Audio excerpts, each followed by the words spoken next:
the man who loves walking will walk further than the man who loves the destination. So what's happened along that process? You've learned to love the journey, right? You love the journey. Man, when you love the journey, the goals just happen. You hit milestones as a side effect. I love the journey. What does the journey consist of? Failing, getting better, learning, start a new journey, start it over, do it again. When you fall in love with the journey, everything else takes care of itself. Falling in love with the goal and the destination, you will be disappointed if you do that. If you fall in love with, and by the way, life is a journey. So really it's the only long-term approach is to fall in love with the journey. Because if you fall in love with the destination, you hit that destination, you're going to be sorely disappointed. It's going to be very sad. You're going to finish your race, maybe even get first place, get your trophy, and then you're like, okay, what do I do now? But if you love the journey, who cares? I'm gonna stay on this journey this entire time. So if this is something you want to do for the rest of your life, that's the only way to do it. The ideal situation is for those destinations to happen as a side effect of the fact that you love the process. Life is not really about the destination. It's about how we live all along the way. And it's easy to become so goal-oriented and so focused on our dreams that we overlook the simple things that we should be enjoying. But we have to realize life is a journey. There's no such thing as the finish line. Once you accomplish this dream, God will give you another dream. When you overcome this challenge, there'll be another challenge. There's always another mountain to climb. And if we make the mistake of just living for the destination, we'll look up one day and realize we've missed out on the biggest part of life. Because most of life is routine. Most of us get up every morning, go to work, come home, eat dinner, go to bed, and do it again. There are very few mountaintops where you graduate from school, or you get married, or have a child, or go on vacation. The high times are few and far between. But many people are living for the mountaintops. They're so focused on their promotion that they work night and day. They don't really enjoy their family. They're so stressed raising their children, they don't enjoy their children. They're so caught up in getting out of a problem, their life goes by in a blur. We've got to slow down and learn to enjoy the journey. Enjoy the journey, not the destination. A lot of us delay our happiness. When I get to this level, when I get my degree, when I get the kids, when I get married, I'm going to be happy. Enjoy the journey. Enjoy the whole step, the whole process. Every day that you get up to strive for whatever it is you're after. You can learn to enjoy your journey. Don't be so frustrated about when you're going to reach your destination that you never enjoy the journey.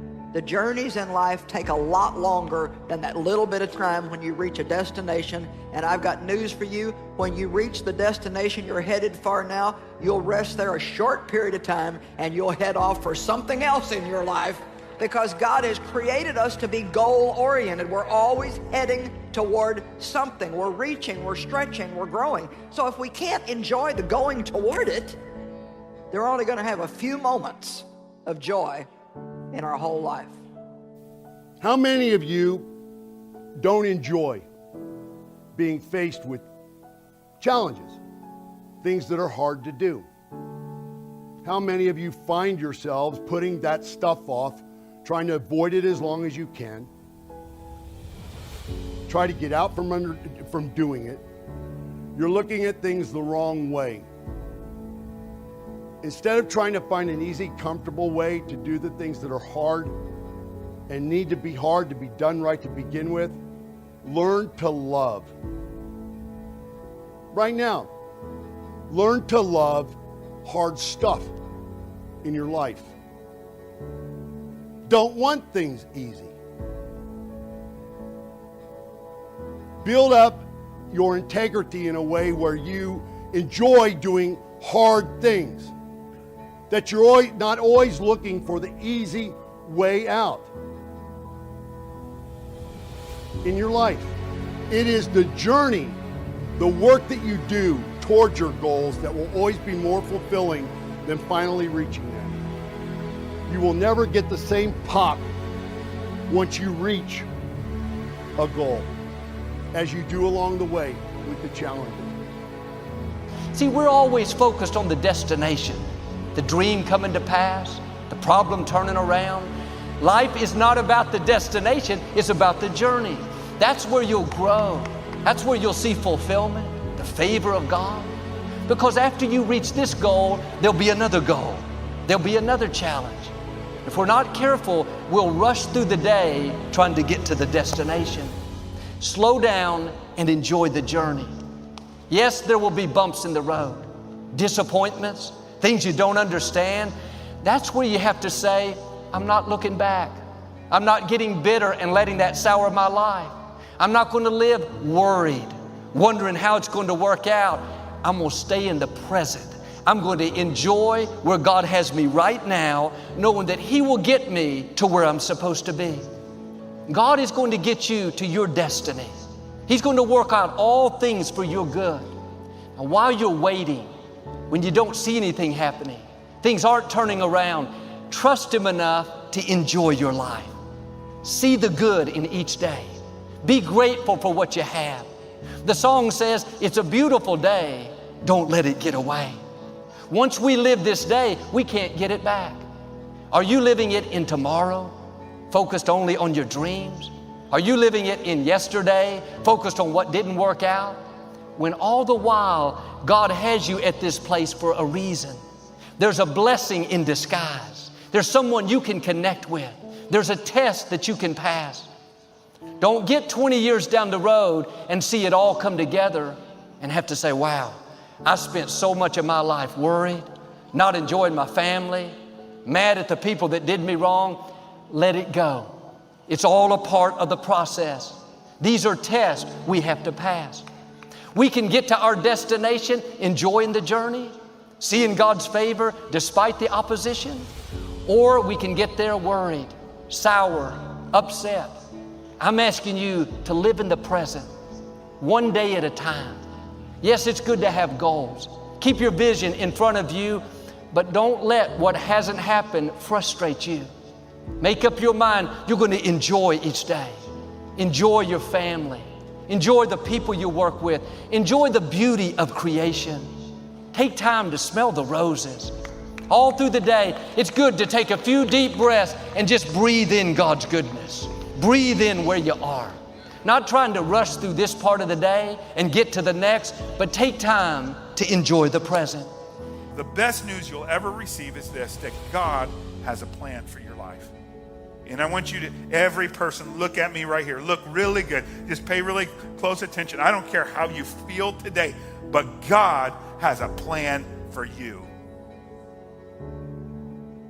But while God has a plan, God also has a process.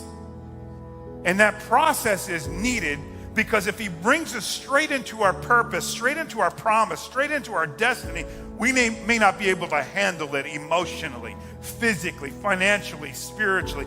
And you know, young people, you've heard God's promise and His plan. Mom, you heard God's promise. Grandmother, you heard God's promise, and you're saying, when is it going to come to pass? Listen, before the promise happens, there is a process that we've got to submit our lives to. And that process isn't to harm us. That process is to develop us so that we can handle what's coming. Here's what I've noticed is that there's something I don't know how to do. I said, hey, I don't know how to do this. He said, don't worry about it.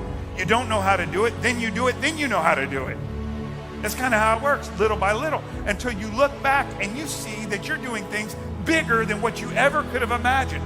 And had God just placed you in it, there would have been too much for you to handle. Listen, don't be weary. Don't grow tired.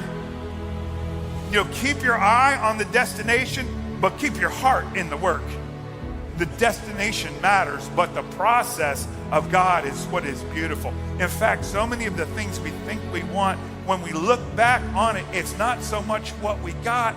It's not just the mountain we took, but it's the people that we took to the mountain. It's not just the destination that we got to, but it was the relationships and the joy that we had along the way. I want to be an achiever. I want to be a getting things done kind of guy, but I also want to enjoy the people that God has placed in my journey, because I'm a part of their life to process them, and they're a part of my life to process me. And not only will I get closer to the Lord in that journey, but I'll get closer to them. And that's a beautiful, wonderful thing about the family of God. We can spend our whole life trying to reach a goal only to find out it's not what it's all cracked up to be. Friends, the real joy in life is in the simple things. It's in being with your family, getting up early and seeing the sunrise, taking a walk through the park, taking your daughter on a date, going on a bike ride with your spouse. And sure, the goals, the accomplishments, they bring us a sense of satisfaction, but they're only temporary. You can't live off your Super Bowls. You can't live off your big events, because after you savor them for a moment, God's going to birth a new dream in your heart, something new to look forward to. See, it's easy to be too busy. It's easy to become disengaged. But if you want to get the most out of life, you got to draw the line in the sand and say, I'm going to slow down and enjoy the journey. I'm not going to take for granted what God has given me. I'm not going to be a workaholic and not see my children grow up. I'm not going to live so stressed out that I can't appreciate the simple things in life. Slow down and enjoy the simple things in life. Take more walks through the park. Look at the stars at night. Think about God's goodness. There will always be another dream, another goal, another challenge. Take time for what matters most. And some of you are so focused and driven, so busy with what you have to do each day, you're missing the miracles all along the way. I've found it's the simple things that mean the most to us. You don't have to take an expensive vacation to make a memory. You can make a memory sitting at the dinner table. You can make a memory watching your children play in the backyard, getting up early with your spouse and taking in a beautiful sunrise. And if you'll make this decision that you're going to slow down and enjoy the journey, then you will experience the fullness of what God has in store. When you come to the end of your life, you'll have no regrets. You'll be able to say, I made the most of my life. I enjoyed my family. I enjoyed my friends. I finished my course with joy.